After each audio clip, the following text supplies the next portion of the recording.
Hello and welcome back to the Mole Valley Maker channel. Today I'm going to turn a small pot.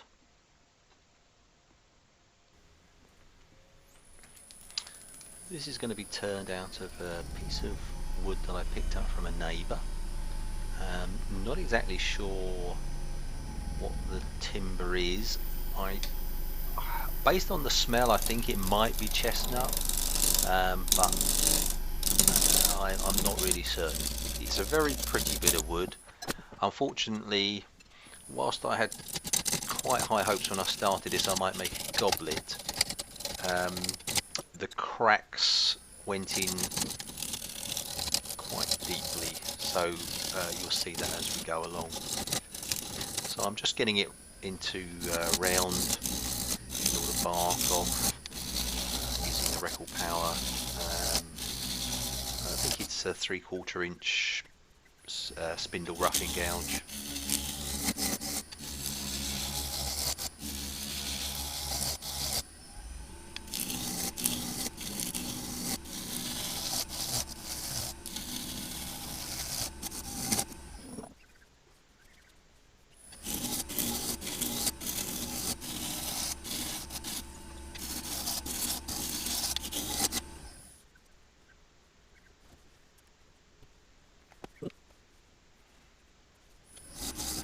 Cracks either end. Testing the moisture content, it's in the low teens, 14-15%. It's not dry, it had been stored outside, but it's been stored under cover. And now I've kind of defined where I think I can get good wood from. So I start cutting a tenon on one end so I can position it into a chuck. You see my tool rest is unwinding there. It's because the crossbar is not actually screwed on tightly into the stem.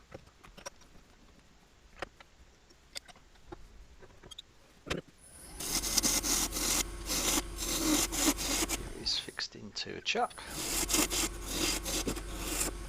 I'm just thinning it down to see if there's anything I can do about that crack, how far that crack goes in.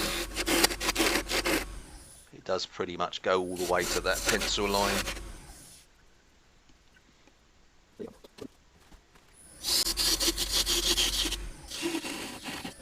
think this is the point I give up and decide to part it off.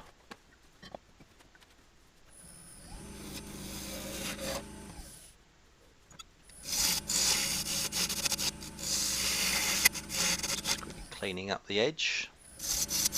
And then turning away the waste at the back end to make sure I've got the crack again more or less defined correctly.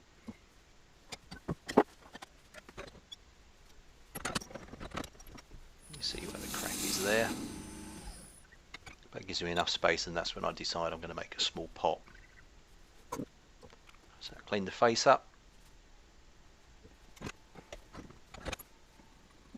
Check the moisture content in the centre of the wood, and it's about the same, so it's fairly consistent. And I'm going to use an 18mm drill bit just to get my depth.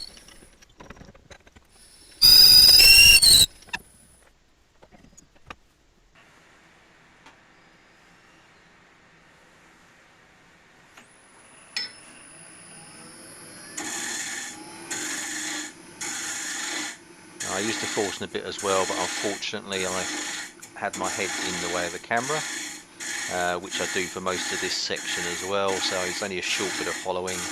It's me hollowing with the Simon Hope Pro Hollower, little 6mm carbide cutter on the end. Can remove a huge amount of wood. And I'll finish the inside hollowing. And I'm just chasing a few bits of tear out on the outside. There's quite a lot of bird's eye figuring in this bit of wood, which means that the grain kind of runs all over the place. So using the skew is a good way to try and sort of sharply cut those out, but you also see that I have to go both ways with the skew.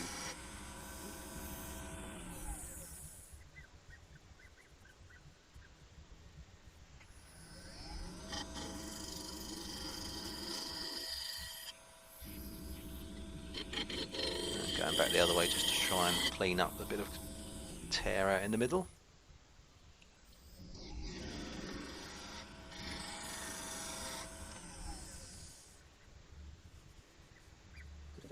Just cleaning up the bottom, getting the shape of the bottom.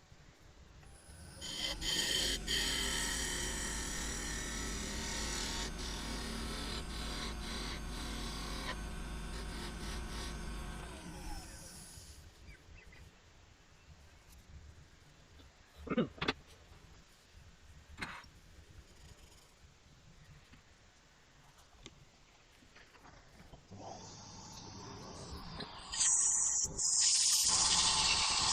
little bit of sanding.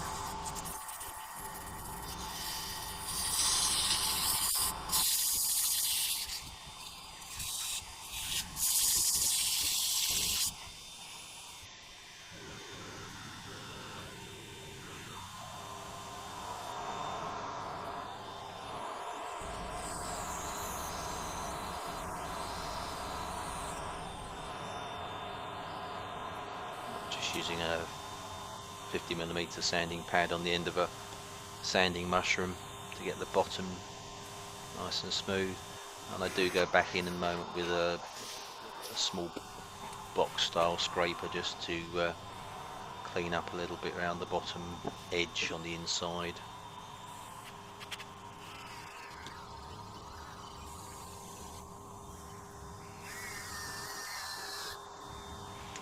It's using a 25mm sanding pad. So at that point I decide actually I need to go in with the scraper just to get rid of a mark.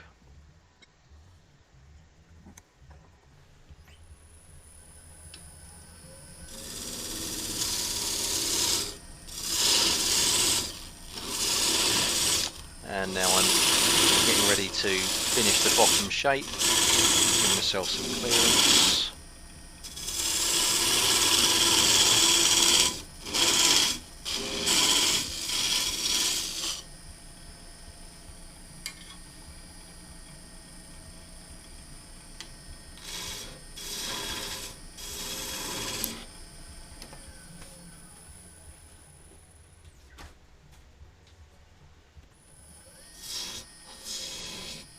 Decided my tools need sharpening. Just quick off to the Pro Edge, give it a little lick. There's that cutting much nicer.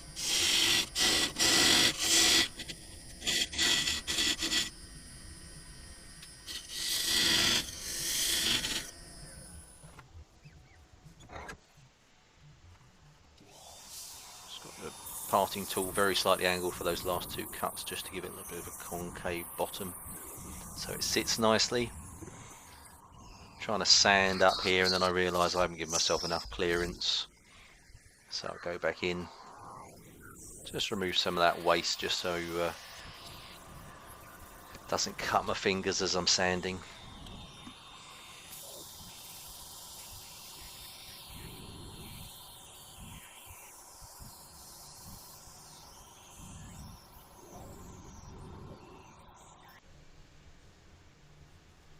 So this is a project that very much evolved as I turned it. I had to contend with where the cracks were, and there you begin to see the bird's eye figuring.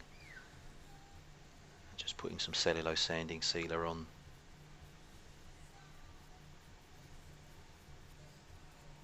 It was definitely a worthwhile project, even if it didn't turn out to what I originally thought.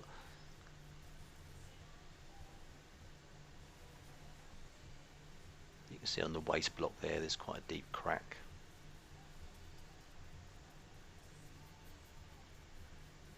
But the cellulose sanding sealer is starting to show what, nice grained piece of wood this is.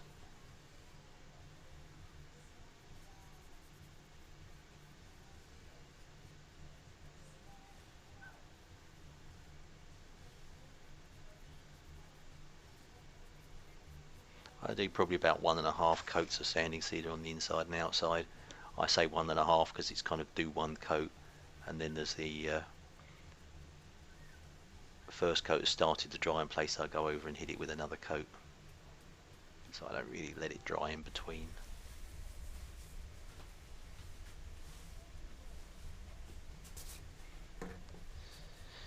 And then the sanding sealer's dry, and next thing is to hit it with some Yorkshire grit abrasive paste. This gives you the equivalent of sanding up to about 1000 grit. It's just a question of rubbing it in and then starting the lathe off at a slow speed, maybe 200 RPM if your lathe goes that slow. Applying pressure with the tissue and just wiping it off. This is the point where my overhead camera battery ran flat, so I repositioned the main camera to get an overhead shot. Benefit is you get a much closer view. Disadvantage is it's changed orientation, but I couldn't work out how to switch that round.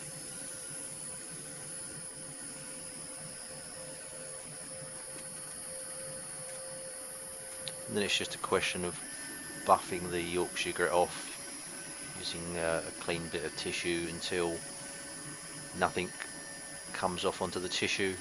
You've probably heard me change the speed of the motor there, so now maybe up to 500-600 RPM.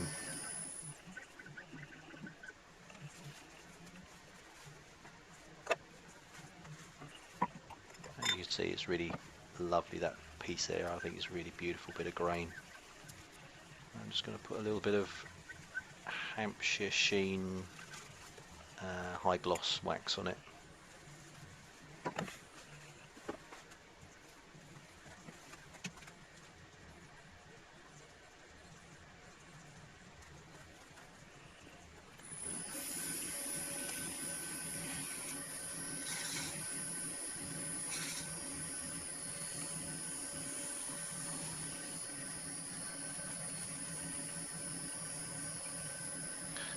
Okay, so we're coming up to the end now. I'd like to thank you all for watching.